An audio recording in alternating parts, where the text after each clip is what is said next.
알아보겠습니다. 앉으실까? 예. 이번 시간은 지난 시간에 진도 나갔던 것 함께 보도록 하겠습니다. 우선 1번입니다. 지목 사이에 전답 사이에 지목 변경 수반하는 경작 위한 토지의 형질 변경은 개발행위 허가 대상 아니다. 맞습니다. 대신 우리 기본적인 건 기억하시는데 경작 위한 토지 형질 변경 이것만 나오더라도 개발행위 허가 대상 아니고 지목 변경 수반이란 말 들어가게 되면 허가 대상이며 그 지목 변경 앞에 전답 사이란 말 들어가게 되면 개발행위 허가 대상 아닙니다.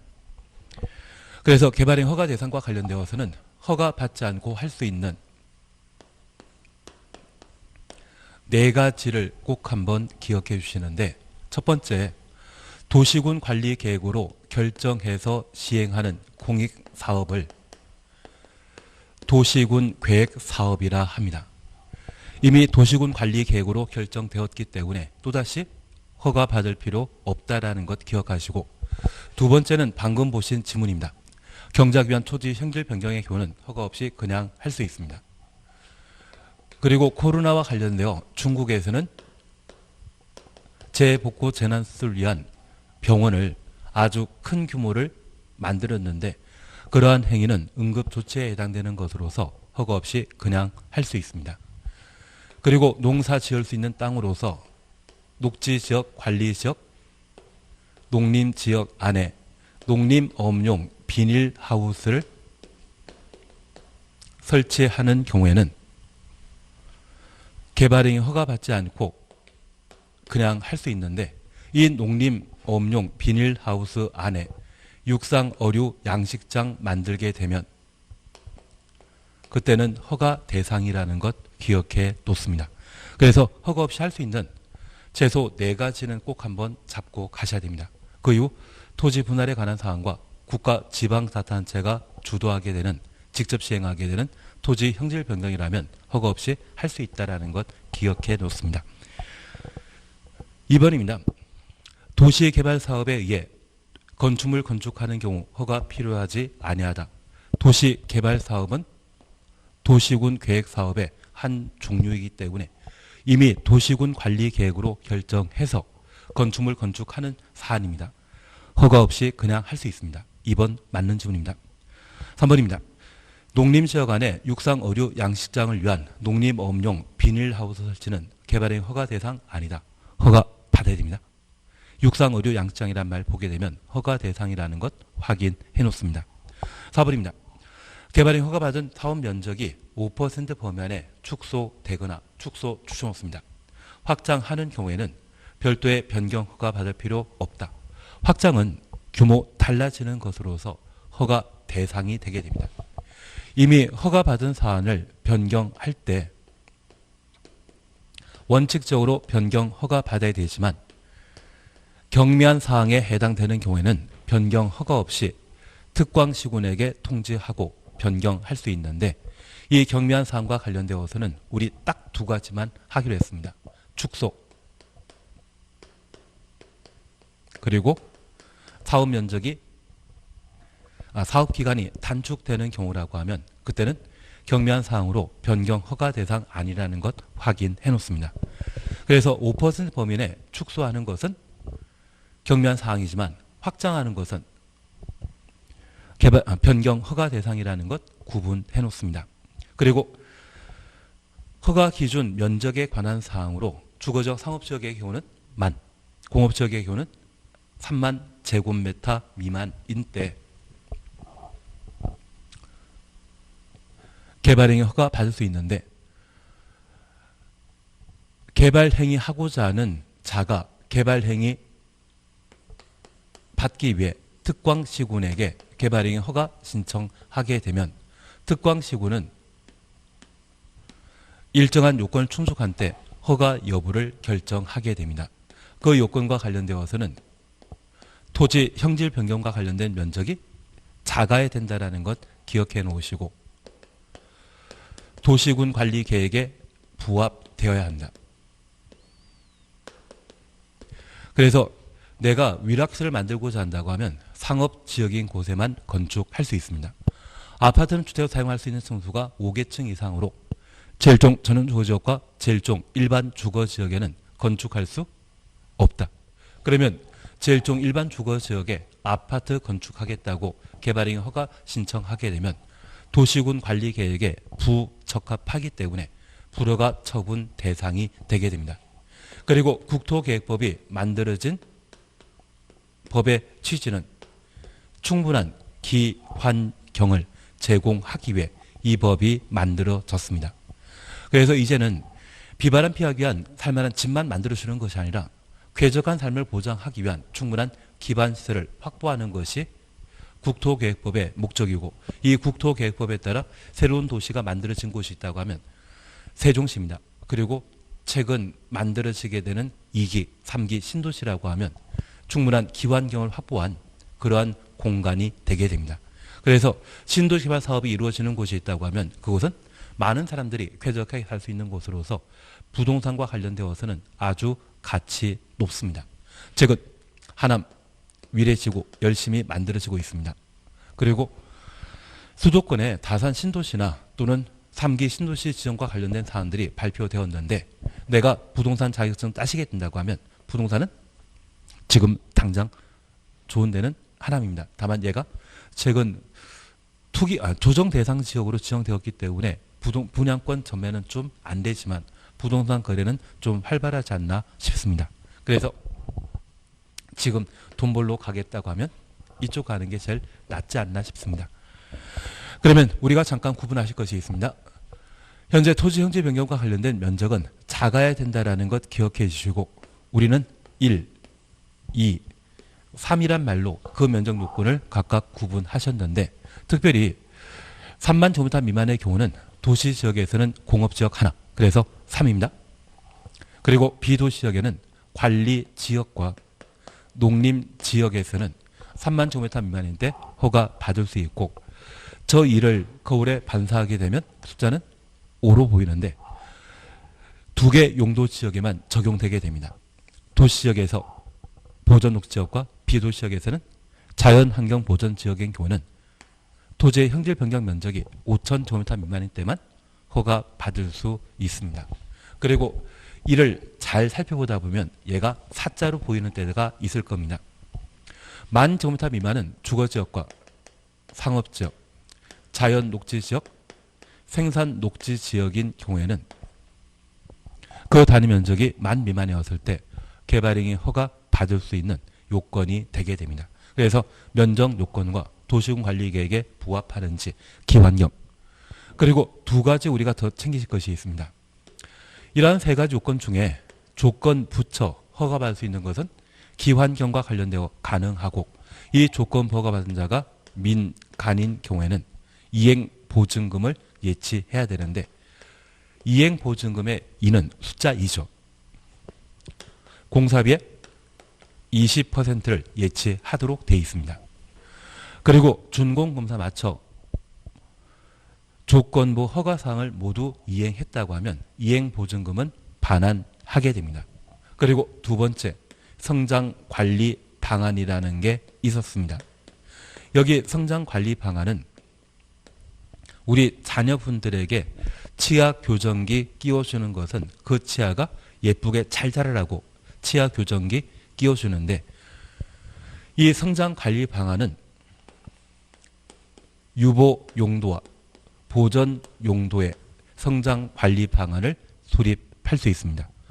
시가 용도는 주상공을 시가 용도로 하고, 녹지적, 관리적, 농림적, 자연환경보전지역을 유보용도 또는 보전용도라 하며, 여기 유보용도와 관련되어서는 우리 자, 개, 생이란 말로 대신하셨는데, 자연녹지지역과 자연녹지지역과 계획관리지역, 생산관리지역이 유보용도입니다. 그래서 향후 어떻게 될지 모르는 곳에 합리적인 개발을 유도하기 위해, 계획적 개발을 유도하기 위해 수립하는 행정계획을 성장관리 방안이라 하고, 이 성장관리 방안은 개발행 허가와 관련된 관할관청인 특광시군이 녹간 농자를 대상으로 성장관리 방안을 수립할 수 있다는 것 기억하십니다. 예를 뺀 각종 행정계획은 수립하고 허가여야 한다. 얘만 수립할 수 있다라는 것 구분해 놓습니다. 그리고 이러한 성장관리 방안은 지구 단위 계획과 유사한 사안들을 담게 되는데 필수 사항은 4개입니다. 기반 시설의 배치, 규모에 관한 사항과 건축 제한과 건폐율, 용적률 이 4가지 사항을 성장관리 방안의 필수 사항으로 두고 배, 형, 색, 건축선 없습니다. 그리고 높이 제한을 임의적 내용으로 담고 있습니다. 지구 단위 계획에서는 높이의 최저한도, 최고한도까지 필수 사항으로 정해놓고 있지만 성장관리 방안의 내용에는 높이는 필수사항이다, 임의사항이다. 임의사항이라는 것 기억하시고 배형 세건 중에 건축선은 성장관리 방안 내용 아니라는 것 잡아내셔야 됩니다. 그래서 이 성장관리 방안에 관한 사항을 29회 때 출제했고 30회 때는 건너뛰었지만 29회 때는 성장관리 방안의 대상을 시험에 낸 적이 있습니다. 그래서 31회 때 우리가 해주실 것은 성장관리 방안과 관련된 내용 그리고 절차에 관한 사항들을 잠시 확인하는 게 필요합니다. 그래서 요건은 면적요건, 도시군 관리계획에 부합하는지, 기환경 그러한 3가지가 성장관리 방안, 개발행 허가와 관련된 요건 기준이라는 것 확인하십니다. 그래서 5번은 1만, 3만 그래서 1, 3을 각각 적어주는 게 필요합니다. 개발행 허가 신청 내용이 성장관리 방안 내용에 어긋날 경우 개발행 허가여서는 안 된다. 맞습니다. 도시군 관리계획에 어긋나는 경우에도 허가해서는 안 됩니다. 7번 성장관리 방안 내용에는 배, 형, 색, 높이가 포함되어야 한다. 배, 형, 색건 임의사항이지 필수사항 아니죠. 그래서 포함할 수 있다라고 해주셔야 됩니다. 다만 필수사항과 관련되어서는 4가지라는 거 다시 한번 기억하시면서 기반설의 배치 규모, 건축 제한, 건폐율, 용적률 특히 건축 제한과 건폐율, 용적률은 용도 지역이 지정되게 되면 그 지정 목적을 달성하기 위한 행위 제한이었습니다. 그 행위 제한에 관한 사항은 성장관리 방안의 필수사항이 된다는 것 다시 한번 확인해 놓습니다. 그리고 8번입니다. 허가권자 개발행 허가하면서 환경오염 방지 등의 조치할 것을 조건으로 부지려는 때에는 미리 개발행 허가 신청자의 의견 드려야 된다. 의견 드려야 한다. 가로 해놓습니다. 의견 청취입니다. 여기 개발행 허가 절차와 관련되어 의견 청취는 3번 있습니다. 저 3번의 의견 청취 중에 주민 의견 청취는 없고 내가 살 집 만드는데 동네 사람들 의견 넣는 것 아닙니다. 그리고 2번째 도시군 계획 사업 부지에서 각종 개발행위 하게 된다고 하면 특광시군은 허가하고자 할 때 시행자의 의견 청취하도록 되어 있습니다. 무엇과 관련되어? 도시군 계획 사업과 관련된 시행자 의견 청취하도록 되어 있습니다. 그리고 조건부 허가 시에는 신청한 자의 의견 드려야 되고 그리고 마지막으로 시험에 거의 안 나오지만 공공시설 귀속과 관련된 개발행위 허가에 대해서는 관리청의 의견 드려야 하는데 최근 서울에서는 동부지방법원이 문정동 법조타운으로 이전하게 되었습니다. 만약 그 법원이라고 하는 공공시설을 국가가 대체하기 위한 새로운 건물 건축하는 것이 아니라 민간이 만들게 된다고 하면 새로 공공시설을 만드는 것은 종전 폐지되는 공공시설을 개발행 허가받은 자가 취득하기 위해 이 개발 사업에 뛰어들게 됩니다. 그러면 종래 공공시설 귀속과 관련되어서는 누구의 의견 들어야 된다? 이를 관리하고 있는 관리청의 의견 듣도록 되어 있습니다. 그래서 우리는 가끔 교도소가 이전되거나 또는 좋은 게 새로 만들어진다고 하면 그 주변 토지의 가치가 현저히 달라진다는 걸 생각하시면서 그러한 도시군 계획설이나 각종 공공시설이 어디에 대체되는지 그런 것들도 좀 많이 알아보는 것도 좋습니다. 그래서 우리는 의견 청취와 관련된 내용 함께 보셨습니다. 조건부가 시는 개발행 허가 신청자, 도시군 계획사업과 관련되어서는 시행자 의견 듣도록 되어 있습니다. 9번입니다. 허가권자는 개발행위 허가하려면 해당 지역에 시행되는 도시군 계획사업 시행자 동의 받아야 된다. 동의 추천했습니다. 행정청은 비행정청에 동의 안 받습니다. 그래서 시행자 의견 들을 뿐 동의 받을 필요는 없다. 그래서 9번 틀립니다. 토속 제시에 대한 개발행 허가받은 자가 개발행위 마치면 준공건설해야 된다. 맞습니다. 11번 토지 분할에 대해 토지 분할 추천했습니다. 개발행위 허가받은 자가 개발행위 마치면 관할 행정청에 준공금사 받아야 된다. 토지 분할과 물건 적치, 쌓아두는 행위는 공사를 토반하지 않기 때문에 준공건설할 필요 없습니다. 12번입니다. 개발 행위로 인하여 주변 문화재 등이 크게 손상될 우려 있는 지역에 대해서는 최대 5년까지 개발행위 허가 제한할 수 있다. 기, 지, 개만 최대 5년입니다. 여기 개발행위 허가 제한하게 되면 제한 기간은 원칙적으로 3년. 계획 수립 중인 곳이라면 그 계획 수립 중인 곳을 우리는 기, 지, 개로 각각 정리하셨고 이러한 경우에는 도시계획위원회 심의 없이 개발행 허가 제한 기간을 1회 2년 범위 내 기간 연장할 수 있다. 그것 잡아주시는 게 포인트입니다. 그래서 도시계획위원회 심의 거친다, 거치지 않는다. 거치지 않고 1회 2년 연장할 수 있는데 얘는 기직이 아니죠. 그래서 청산리 하면 벽계수가 기억나셔야 됩니다.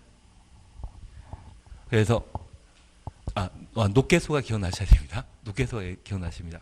녹지역 계획관리정안에 수목 보존할 필요가 있거나 조수료 보호할 필요가 있거나 우량농지 보존할 필요가 있는 곳은 1회 3년 제한할 수 있고 연장 못합니다.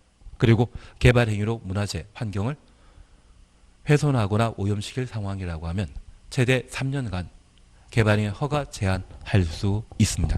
기직에 해당되는 경우만 1회 2년 연장할 수 있다. 우리 기반시설 부담구역 기억나십니까? 지구단위 계획구역 기억나십니까? 얘는 지문 길기 때문에 신경 쓰지 않지만 도시군 기본계획과 도시군 관리계획 수립 중인 곳으로서 도시군 관리계획 등이 결정되었을 때 해당 용도 지역이 변경되고 개발행위 허가 기준이 크게 변경될 상황이라고 하면 1회 2년 범위 내 기간 연장할 수 있습니다. 너무 지문 길지 않습니까? 거의 안 나옵니다. 그래서 우리는 기지, 개 저렇게만 정리해 놓습니다.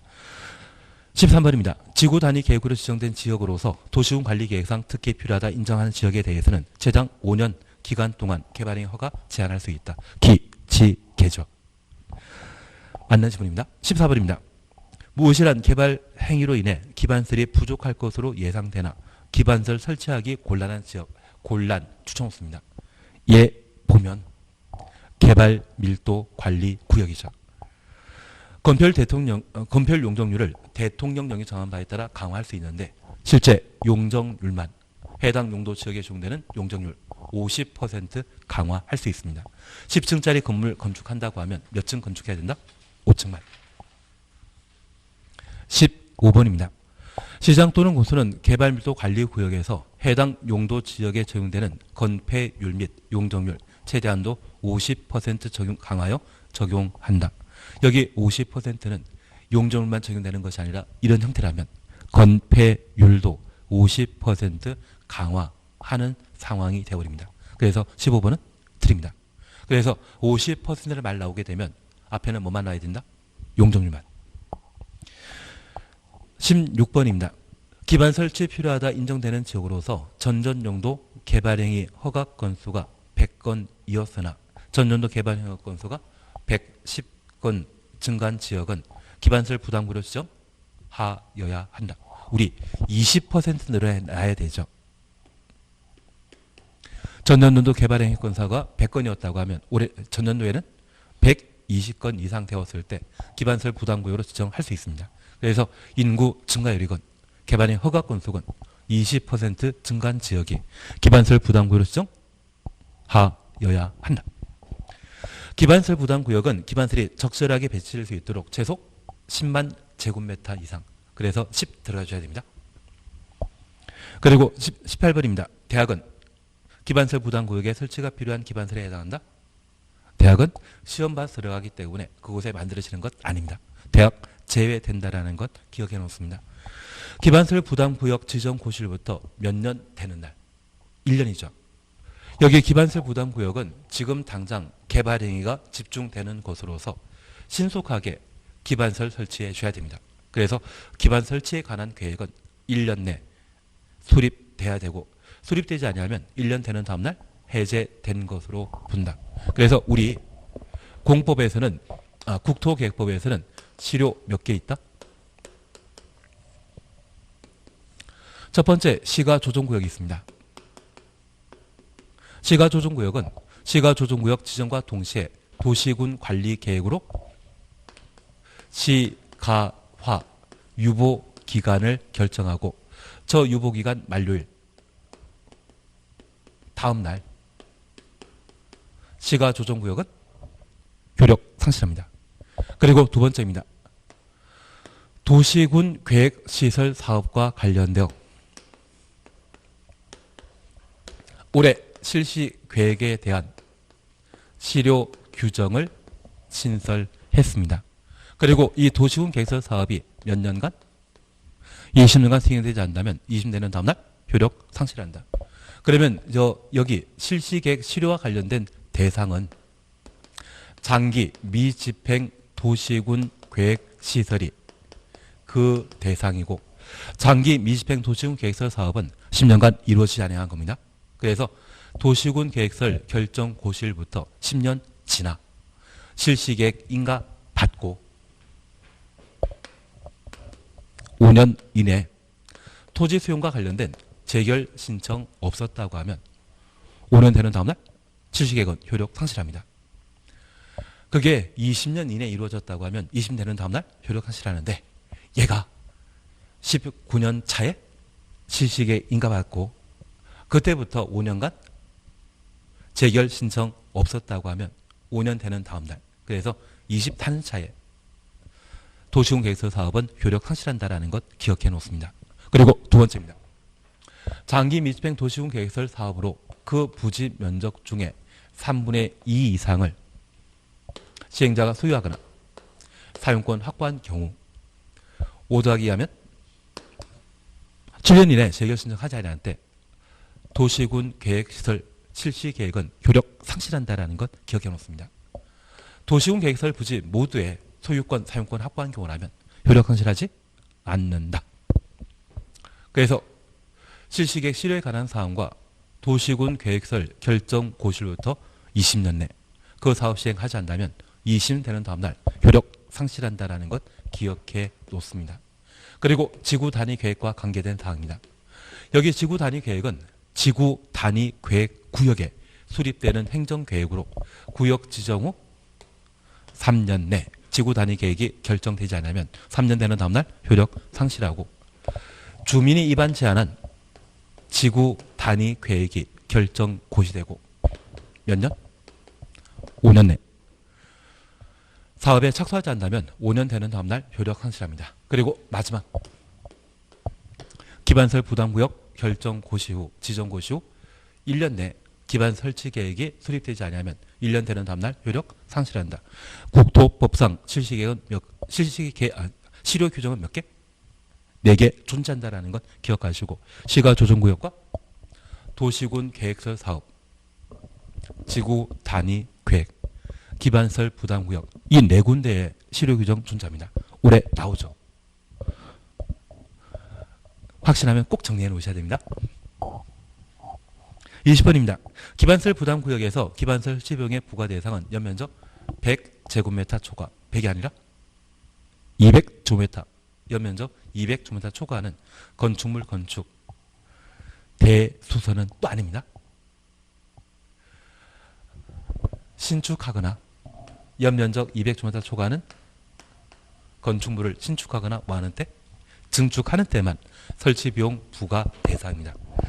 저는 친절해서 두 군데씩이나 틀린 식 만들어 놨지만 불친절한 분은 그냥 연면적 200제곱미터 초과하는 건축 기반설 설치비용 부과 대상이다 라고 하면 틀립니다. 건축행위 중에 뭐만? 신축, 증축 행위에 대해서만 대상이라는 것 확인하십니다. 납부 의무자는 기반 설치비용을 사용 승인 시까지 내야 된다.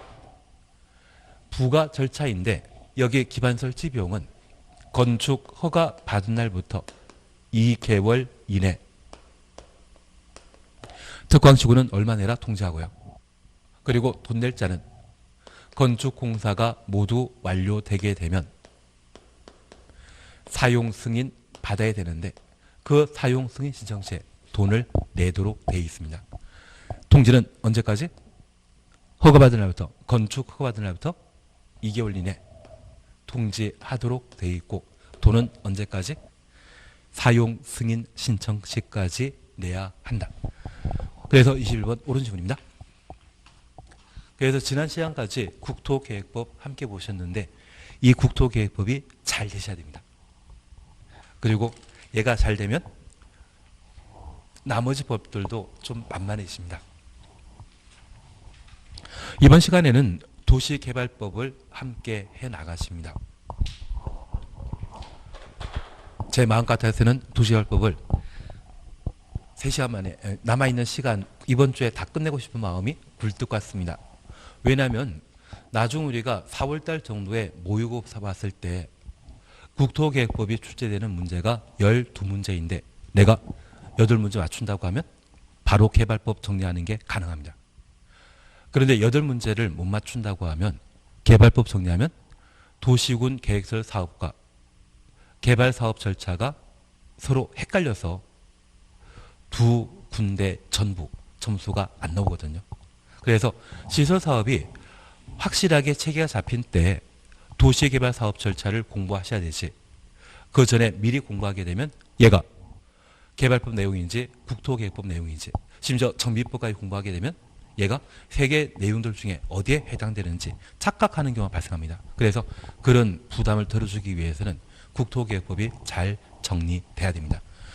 그러면 이번 시간 우리가 함께 봐주실 것은 도시개발 사업과 관련된 기본적인 사항들을 함께 살펴주십니다. 예, 우선 200페이지 보시게 되면 도시개발구역 찾았습니다. 도시개발구역은 오늘 200페이지부터 아실 차례이시죠. 보책 그냥 건너뛰시는 겁니다.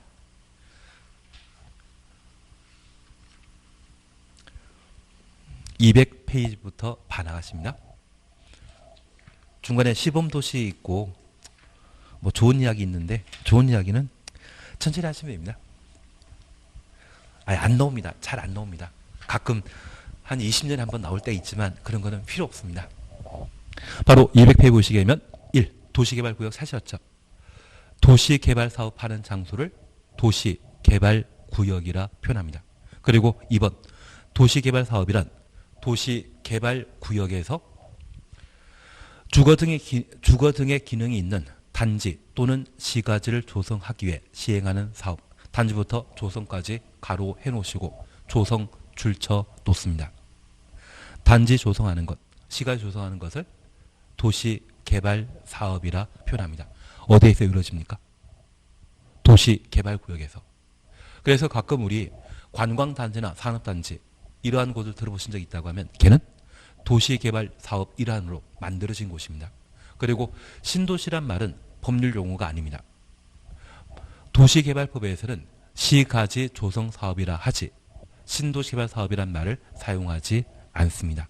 그래서 최근 수도권에 다수의 3기 신도시개발 사업이 진행되게 된다고 하면 그 사업 절차는 바로 도시개발법에 따르도록 되어 있습니다. 그러면 우리가 잠깐 이해하실 것이 있습니다.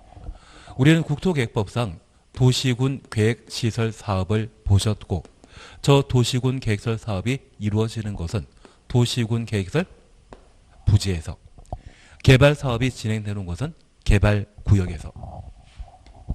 그리고 재개발 재건축 사업을 정비 사업이라 하는데 이 정비 사업이 이루어지는 곳은 정비 구역입니다. 그래서 우리는 도시군 계획설 사업과 관련되어 부지 결정하는 게 1단계였고 저 부지가 결정되게 되면 2단계 절차로서 시행자가 실시 계획을 작성하고 인가 받은 때 시설 사업 했었습니다. 여기 실시 계획 인가 받는 것이 2단계가 되고 공사에 착수하게 되면 시설 사업의 가장 대표적인 사업 시행 방식은 수용 방식입니다. 특별히 시설 사업과 개발 사업, 정비 사업을 모두 공익 사업이라 하고 이 공익 사업은 도시군 계획 사업을 의미합니다. 이 공익은 대한민국 전 국민의 공공복리를 증진시키기 위한 사업을 공익 사업이라 하는데 이런 공공복리 증진과 관련되어 우리 국민도 공익을 도모하기 위해 일정한 부담을 하도록 되어 있습니다.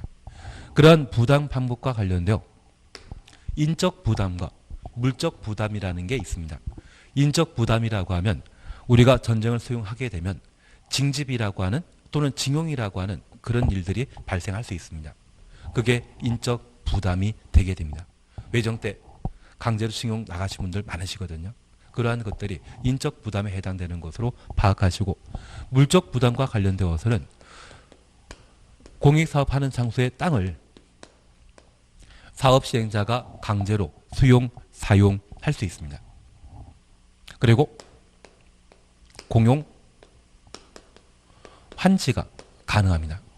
여기 환지는 각종 개발사업 시행함에 있어서 그 개발사업할 때 농경지를 대상으로 개발사업하게 되면 개발 전의 땅과 개발사업 이후 도로가 조성되어 있는 대지를 맞교환해주는 사업시행 방식을 환지 방식이라 표현합니다.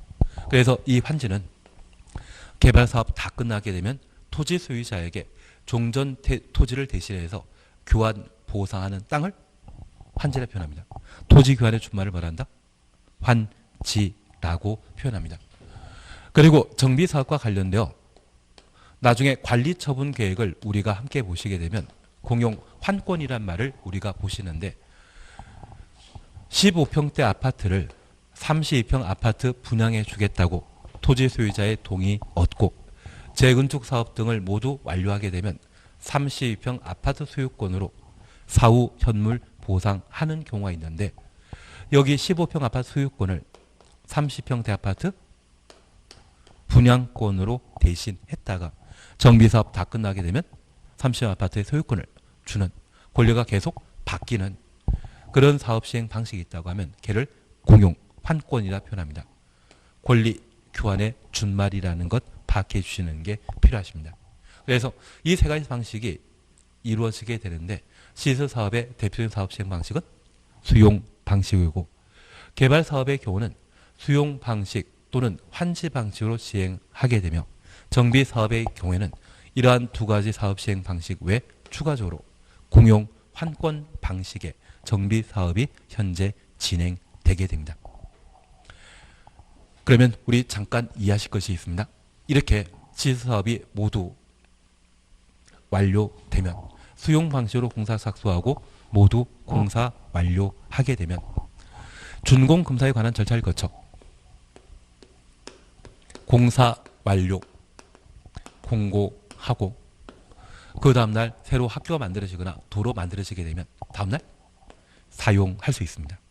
그래서 도시군 계획설 부지가 결정 고시되면 공사 시작되는 것이고요. 그리고 언제까지? 공사 완료 공고한 날까지. 그래서 시설 사업은 3단계로 구성되게 됩니다. 그러면 개발 사업도 3단계로 이루어지게 됩니다. 도시개발 사업하는 곳을 뭐라 한다? 개발구역이라 하고 이 개발구역 지정하고자 하면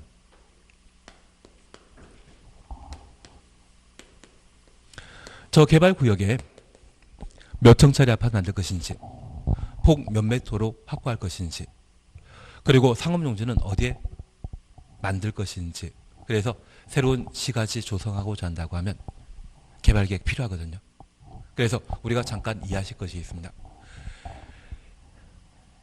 여기 도시개발 사업을 시행하기 위한 개발구역 지정하는 때는 개발계획을 동시에 수립하도록 돼 있는데 구역을 먼저 생각해야만, 마음속에 담고 있어야만 그곳을 어떻게 개발시켜 나갈 것인지 개발계획 수립할 수 있죠. 그래서 도시개발구역 지정과 동시에 뭐 한다? 개발계획 수립하도록 되어 있습니다. 그런데 이 개발구역은 우리 도시군 관리계획에서 3번 기반시설의 설치 정비 계량을 도시군 관리계획으로 결정하게 되면 걔를 도시군 계획시설이라 했고, 4번 개발사업에 관한 계획과 정비사업에 관한 계획을 도시군 관리계획으로 결정할 수 있다. 그러면 저 개발계획, 도시개발사업과 관련된 계획 도시군 관리계획으로 결정했었습니다. 저 개발계획은 도시군 관리계획 결정권자가 결정할 수 있고 구역 지정도 결정권자가 할 수 있는 거거든요. 그러한 지정권자는 누구이다? 원칙, 지도유사 대도시장, 예외, 국토교통부 장관. 그래서 개발계획 수립하는 자나 개발구역 지정하는 자는 누구다? 국토교통부 장관, 지도유사. 이들을 도시개발구역 지정권자라고 표현합니다. 그리고 개발구역이 지정되게 되면 2단계 절차가 진행되게 되는데 저 구역이 결정되게 되면 사업할 자 필요하거든요. 그 사업할 자를 시행자라 하고, 저 시행자는 실시계획을 작성하고 인가받아야만 도시개발 사업을 착수할 수 있습니다. 그런데 이 시계획은 시행자 마음대로 수립한다? 개발계획에 부합하는 실시계획 수립해야 된다. 개발계획에 부합되는 실시계획 수립해야 되고, 저 실시계획이 개발계획에 부합하는지 가장 잘 아는 자는 누구? 지정권자입니다. 그래서 실시계획을 인가하는 자, 지정권자가 되게 됩니다. 그리고 이 도시개발 사업은 돈 많이 들어간 사업이다, 돈 적게 들어간 사업이다. 하나 이해하실 것이 있습니다. 우리가 사익을 추구하는 소규모 개발 사업은 국토법상 개발인이 허가받아 사업할 수 있고, 규모 큰 공익사업은 도시군 관리계획 결정 대상인 시설사업, 개발사업, 정비사업입니다. 규모 크다면 돈 많이 든다? 돈 없이 살 수 있다. 돈 많이 듭니다. 그러면 이번에 도시개발구역을 애써 지정했다고 하면 그 개발사업을 성공시킬 수 있는 능력 있는 자가 사업 시행해야 되죠. 그 능력 여부는 누가 파악해야 되겠습니까? 그래서 도시개발법에서는 저 시행자도 지정권자에게 사업 시행자 지정받은 때만 도시개발 사업을 할 수 있습니다. 그러면 1단계 관할관청은 누구이다? 개발계획 수립하는 자, 구역 지정하는 자 모두 지정권자이고, 2단계 시행자 지정하는 자 지정권자이며 실시계획 인가하는 자 지정권자입니다. 그래서 개발법의 1단계, 2단계는 항상 관할관청은 누가 돼야 된다? 지정권자라는 것 기억해 놓습니다. 그런데 이 개발사업은 실시계획 인가받고 공사 착수할 수 있는데 그 공사 착수하는 방식이 수용, 사용 방식과 환지 방식으로 사업을 시행하게 됩니다. 그리고 이 두 가지 사업 시행을 동시에 병행하는 혼용 방식이 존재합니다. 대한민국의 지금까지 전부 수용 방식, 전부 환지 방식으로 사업 시행하다가 올해 탕정 2지구에 대한 개발 사업은 병행하기로 최초 결정했는데, 이 혼용 방식은 수용 방식, 환지 방식의 특징이 동시에 접목되는 것으로 파악해 놓습니다. 그래서 얘는 딱히 따로 공부하지 않고 저 수용 방식과 환지 방식을 공부함으로써 혼용 방식의 특징을 파악하는 것으로 대신 하겠습니다. 만약 전부 수용 방식을 시행하게 되면 도시개발구역의 땅은 시행자가 모두 취득하거든요. 시행자 외 이해관계인 당사자 있다 없다? 없는 상태가 됩니다. 그러면 이해관계가 없다고 하면 저 시행자는 수용방식 사업 하게 되었을 때 신속하게 개발 사업 할 수 있죠. 최대 5년 걸립니다. 빠르면 2년, 3년이면 수용방식으로 도시개발 사업 완료되어 버립니다. 그리고 개발 사업이 모두 완료되게 되면 준공, 금사 등의 절차 거쳐 공사 완료 공고하며 저 공사 완료 공고 다음 날 도시개발 사업이 전부 완료되게 되면 도시개발구역의 땅은 시행자가 영원히 가지겠습니까? 팔아먹겠습니까? 팔아먹습니다. 그것을 분양이라 표현하고 그 분양을 법에서는 조성된 토지의 공급이란 말로 대신하게 됩니다. 반면 환지방식 개발 사업 하게 되면 도시개발구역의 종전 토지를 개발 사업 완료된 환지로 사후 현물 보상하는 것을 환지 방식이라 표현합니다. 그래서 이 환지는 개발 사업이 전부 완료되었을 때 보상하는 땅을 말하는데 그 환지를 어디에 몇 평 제공할 것인지 환지 계획이라는 것을 작성하고 저 환지 계획은 시행자가 도시개발구역 안의 토지 소유자에게 사후 현물 보상을 약속하는 것입니다. 개인과 개인 사이 약속은 깨질 수 있기 때문에 시, 군, 구청장에게 인가받도록 정해 놓고 있습니다. 그러면 이 환지 방식과 관련된 환지 계획은 관할 관청의 누구이다? 시, 군, 구청장이라는 거 기억하시고 이 환지 계획은 실시 계획, 개발 계획 같은 개발 계획이다. 보상에 관한 계획이다. 보상에 관한 계획이라는 것 기억해 놓습니다. 그래서 이 환지 계획과 관련되어서는 보상에 관한 계획으로 관할 관청 누구이다? 우리와 가장 가까운 시, 군, 구청장이 관할 관청이라는 것 기억해 놓습니다. 하나 여쭐 게 있습니다. 여기 보상에 관한 계획인 환지 계획에는 도시계획위원회 심의 거친다? 안 거친다? 안 거칩니다. 여기 환지 계획은 보상에 관한 계획, 돈에 관한 계획으로서 도시계획위원회를 구성하는 교수님들은 돈 잘 모르거든요.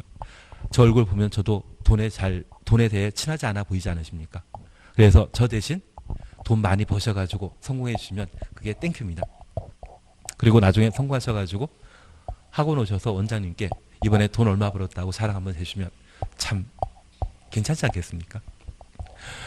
그러면 이 환지 계획을 인가받고 사후 현물 보상이 완료된 것으로 파악하게 되면 개발 사업이 모두 완료되었을 때 준공 금사, 공사 완료 공고, 그리고 의견, 청취 등의 절차를 거쳐 환지 처분이라는 것을 하도록 되어 있습니다. 여기 환지 처분은 10년 정도 걸려야만 환지 처분이 실제 이루어집니다. 도시개발 구역의 시행자 외 다양한 토지 소유자의 당사자가 존재하다 보니 서로 의견 대립될 수 있거든요. 그래서 이 환지 처분은 10년 뒤에 이루어지게 되는데 이 환지 처분은 환지 계획에 약속한 땅을 토지 소유자에게 지급하는 절차가 되게 됩니다. 그리고 이 환지 처분에 대해서는 모든 사람들이 알 수 있도록 널리 공고하게 되고 환지 처분 공고 다음 날 개발 사업은 모두 완료되어 종전 토지 소유자는 환지의 땅을 보상받게 됩니다. 땅을 취득했다고 하면 종전 토지에 대해서는 소유권을 계속 유지한다? 소멸돼야 된다? 소멸돼야 됩니다. 그래서 환지 처분 공고 당일 24시에 종전 토지에 관한 권리는 모두 소멸하고 환지 처분 공고 다음날 0시에 환지에 대한 소유권을 취득하는 것이 환지 방식인데 특별히 여기 환지 처분과 관련되어 우리가 민법 공부하실 때 187조에는 부동산에 대한 물권 변동은 등기한 때 이루어지지만 법률에 특별한 규정이 있을 때는 등기와 관계없이 물권 변동이 성립된다라는 것 보신 적 있을 겁니다. 그게 바로 환지 처분이 되게 됩니다. 그래서 현재 개발사업과 관련된 3단계 수용, 공사료 공고 모두 지정권자 처리합니다.